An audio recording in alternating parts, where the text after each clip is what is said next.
I'm Senator Dick Black, and I'll be with you for a while here this morning. We're going to talk about Ukraine. We're going to talk about some other things, but principally that's going to be the focus. If you have tried to keep up with the war in Ukraine, there's a tremendous amount of false news in the media. It's very difficult to follow the whole thing. So we'll see if we can catch you up a little bit on what is going on, because I do have some very current and accurate information. This first, there's an article that has come out dealing with an interview with Colonel Douglas Macgregor, who's a very, very fine officer. I know him personally, and very credible person, quite an expert on Ukraine and the war there. He did an interview recently with Andrew Napolitano on his show. And the big issue that was kind of the focus of it, Ukraine, starting with President Zelensky and with all of his staff, made a tremendous amount of news over the last couple of months about how they were going to launch this monster offensive. They were going to recruit 1 million troops, which would be quite a trick for the state that they're in these days. And they were going to mount a counteroffensive, and they were going to attack the southern part of the Ukraine that's been occupied now and been captured by the Russians. And so their plan was that they were going to attack south towards the Black Sea, and they were going to drive the Russians out there. But despite all the bluster and carrying on, there's never been an army that really has appeared. There have been some minor clashes on the border down in the southern region, and most of what's happened is that the Russians have moved a substantial force into the coastal region around the Black Sea, which really puts them in position now to launch an attack on Odessa. Now, the way that it works, the Ukraine it's a major exporter of wheat. And it also exports a number of other commodities. Now, it's nowhere near on the scale of Russia, but it is substantial, particularly in the area of wheat. Well, their problem is that Mariupol, which was a major port that they had on the coast, was captured by the Russians after a very, very heavy battle. And now the major port city that remains on the Black Sea is Odessa. Odessa is in the hands of the Ukrainian government. If Odessa falls to the Russians, then that will cut off Ukraine's access to the sea and will pretty much force them to come under the orbit of Russia. I don't think that they can remain a truly independent nation if Odessa falls. So in any event, that's where we are. Colonel Macgregor believes that, first of all, the counteroffensive, it didn't just fizzle, it really just never happened. It was more in the imagination of Zelensky and some of the other folks that he's got working for him. But now, Colonel Macgregor is of the opinion that Russian forces may very soon turn and seize the port city of Odessa and cut Ukraine off from ocean access, which would be truly the effective end of the Ukrainian country. In addition, he's predicting that they'll first take Odessa, and then they will go to the northeast, and they will seize the second largest city in Ukraine, which is Kharkiv. Now, one of the reasons that behind believing that the Russian forces are thinking about Odessa is that President Putin has made clear his intention to capture some very vicious terrorists who really unleashed a murderous crime in Odessa back on May the 2nd of 2014. What happened in 2014, the Central Intelligence Agency planned, promoted, and assisted a coup that overthrew the duly elected president of Ukraine, a fellow named Yanukovych.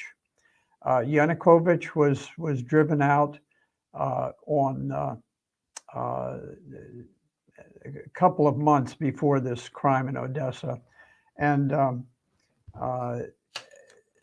so what happens then is the Central Intelligence Agency and the State Department literally selected the ministers who would take over the new government of Ukraine. So it was really a puppet government installed by the Central Intelligence Agency. And so a couple of months go by, and there's a tumultuous period after the coup was staged, and the revolutionary junta that was installed decided that they were going to suppress any voices of opposition. And so there were some demonstrations against the coup because keep in mind, it had overthrown the duly elected government of Ukraine. So naturally, there were people who opposed that and they protested. Well, in any event, down in Odessa on the Black Sea, these Ukrainian nationalists who had staged the coup trapped 42 men and women in a trade union building where they had escaped to. And all of these were unarmed people, and the Ukrainians burned them alive. And in fact, there was a fellow, Andrei Brezemsky, who jumped out the window to escape the fire, and they set upon him and they beat him to death with iron pipes. And it was believed rather widely that the massacre in Odessa was a planned act of intimidation, basically in order to solidify the strength of the coup government, the revolutionary government, and to prevent any of the Russian-speaking Ukrainians from voicing opposition. It's important to note that the Central Intelligence Agency clearly has produced blacklists of people for the Ukrainian government to pinpoint and to go out and arrest or to assassinate. The governor of Nikolaev, in that region, openly called for the assassination of any Ukrainians who supported Russia. Now, many of them do because they speak Russian and that's their heritage. Ukraine is a very complex place, and there is a mix of ethnic Ukrainians and ethnic Russians. There was a former member of the SBU, which is it's kind of like the old KGB or any of these intelligence agencies, and he defected to Russia in 2018, and he reported that the SBU had been advised by the Central Intelligence Agency since the coup in 2014.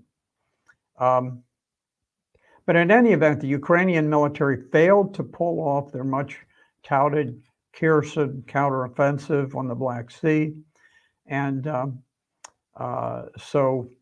then there's some question that was raised by Andrew Napolitano. What really are the casualty rates on both sides?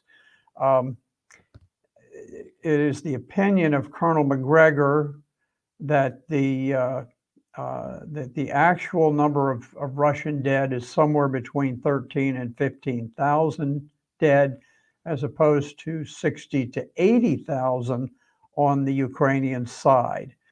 So we're talking about, you know, multiples of people, of Ukrainian soldiers dying for every Russian soldier. And I think it is clear at the very beginning of the war, I think the Russians may have lost more soldiers than the Ukrainians for that short period that they were launching that attack against the Ukrainian capital, Kiev. But then when they refocused their efforts down to the east and along the Black Sea, they changed their tactics. They came up with much more aggressive rules of engagement. And at that point, their casualties went way down and the Ukrainians' casualties went way up. And that continues to be the case right now. Okay, here's another report. This is Carl Osgood. He compiles a report for the Executive Intelligence Review. And he reported on the weapons pipeline going into Ukraine. And from all of the intelligence he's receiving, it appears that the flow of weapons from the United States and NATO going into Ukraine may very well be drying up to a large extent. He cited statistics for light crew-served weapons like mortars, anti-armor, anti-tank, anti-aircraft weapons. And he showed that they hit a peak of 11,000 units in April, and it's dwindled down to 1,200 in August. So we're looking at, you know, roughly a ninth or a tenth of what they originally were. When you get into the heavy weapons, the tanks, the armored vehicles, artillery, that type of thing, the rate of replacements reached almost zero in August. So there's a tremendous decline. And meanwhile, of course, the Russians are destroying the weapons that they do have. So, and there have been complaints, or at least concerns raised by military officials in NATO that their own military capabilities are being diminished because they're burning through so many weapons, sending them to the war in Ukraine. Okay, now there has been some action around the Zaporizhzhia nuclear plant, which again is down in this Black Sea area. This is the biggest nuclear power plant in all of Europe, not just Ukraine, but actually all of Europe. And what has happened is really quite bizarre. If you read reports from all the mainstream media, they'll talk about how concerned they are that somehow Russia is doing something wrong at that nuclear power plant. Now, Russia captured the power plant very early in the war, and they've held it since then. Well, what's happened in the meantime is that the United States has sent Ukraine these HIMARS long-range artillery batteries, and the HIMARS systems are shelling the nuclear power plants. And so what is so bizarre, the Russians are there at the power plants. They control the power plant, and somehow the media is twisting this to make it sound like somehow the Russians are shelling themselves.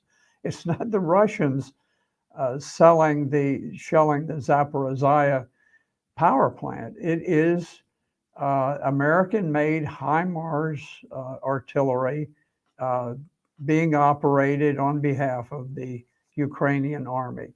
So it's very, very strange the way that that's being presented to the public. It's very deceitful, and it's unfortunate because we really don't want to have another Chernobyl, and the Russians can't stop it from happening. Only the United States can if they order Zelensky's people to stop employing it that way. So hopefully somebody will get some sense in the Pentagon and stop the shelling of the nuclear power plant. One thing I'll point out, in the Donbass, which is the area where most of the fighting throughout the war has focused, the Russians just constantly are eating away at the positions that the Ukrainians have built up over many years since the coup in 2014.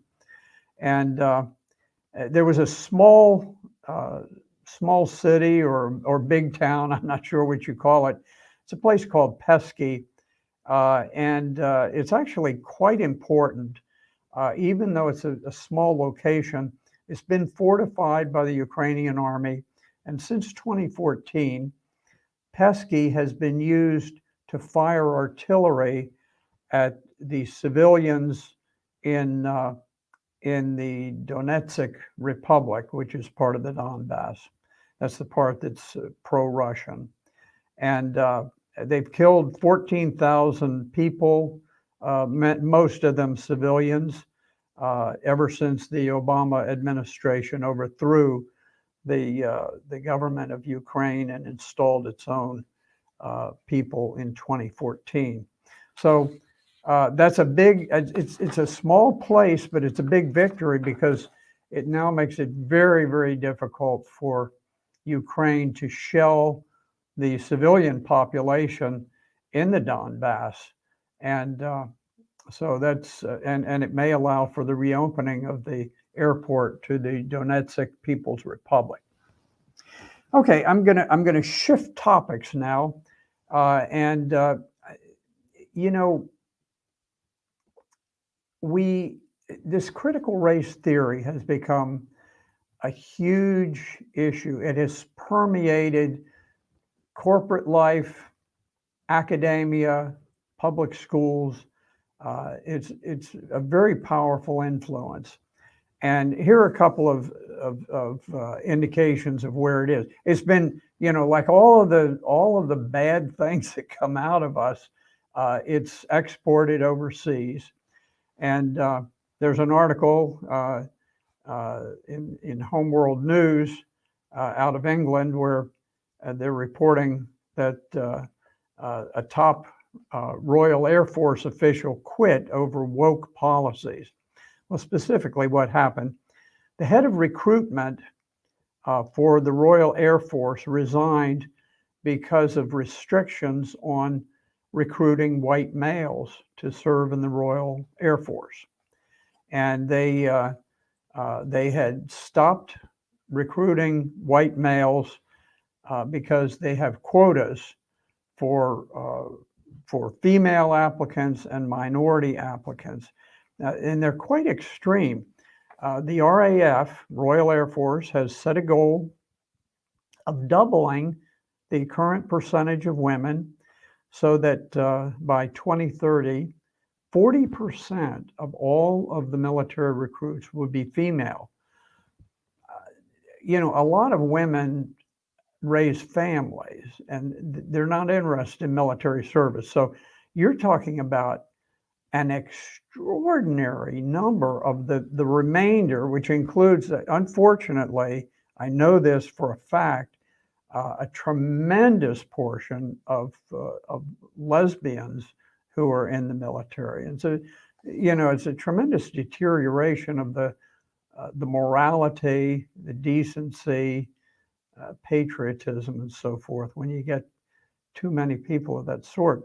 But in any event, they want to have 40% female recruits and 20% ethnic minorities, which means that the old-fashioned white person, the ones who fought the battle for Britain and won against the German Air Force, the Luftwaffe during the Second World War, those people, they're gone.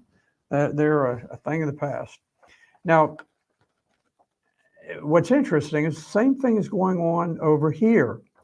There was an article in the American Conservative entitled "Firing White People First," but they're focused on a specific situation, and this is in the Minneapolis school district, where the teachers union just signed off on an employment contract, a union contract with the district. And it said that from now on, the district committed to fire white teachers before any teachers of color would be laid off.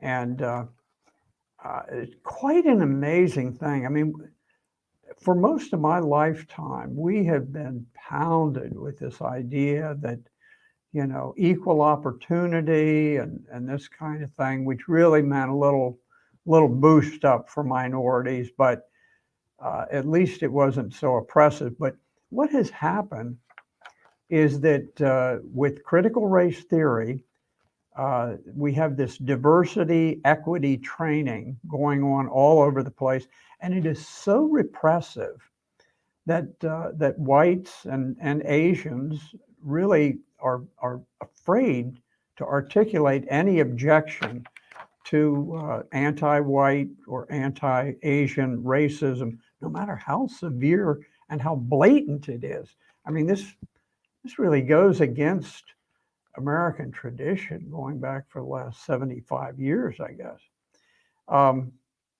Under critical race theory, ability, effort, and behavior are irrelevant. They don't matter. All that counts is skin color.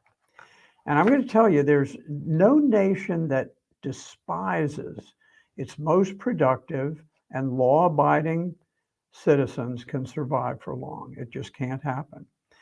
Western civilization is racing downward into a very sinister vortex. I hope we can turn it around. We're going to have to start with these midterm elections, and then we're going to have to get a president who will really launch into major change. Okay, final issue, and now I'm kind of back to the Ukraine situation. The other day, there was a very dramatic assassination. There was a woman named Daria Dugina, and she was the daughter of a hawkish Russian philosopher who gave speeches and so forth, just as we do in this country, where people, if they have a strong opinion, they express the opinion. And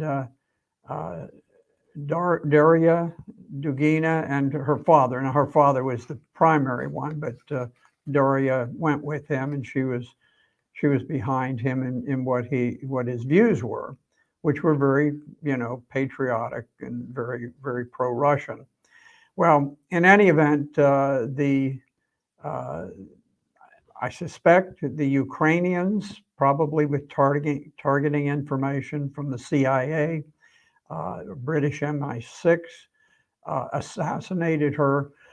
They set off a car bomb that blew her literally to pieces and burned all the remnants of her body in a fiery blast. So in any event, even in the heart of Russia, even in Moscow, Ukraine is carrying out deadly assassinations. And it's important to know that right now there is a major campaign underway to shut down any voices that are accurately portraying the situation between Russia and Ukraine. The Ukraine has just, they have sort of a ministry of truth, a ministry of disinformation, and they just published a list of 30 enemies of the Zelensky government and accused them of spreading disinformation. I'm going to tell you, this word disinformation is very dangerous because it is essentially code word for you can kill this person if you can get them in your sights. And so Ukraine published this list of 30 enemies spreading disinformation. And the list included U.S. Senator Rand Paul, former Congressman Tulsi Gabbard, a great woman who's a great hero, Diane Sayers, who is running for as a candidate against Chuck Schumer for Senate in New York. And they included on that list me.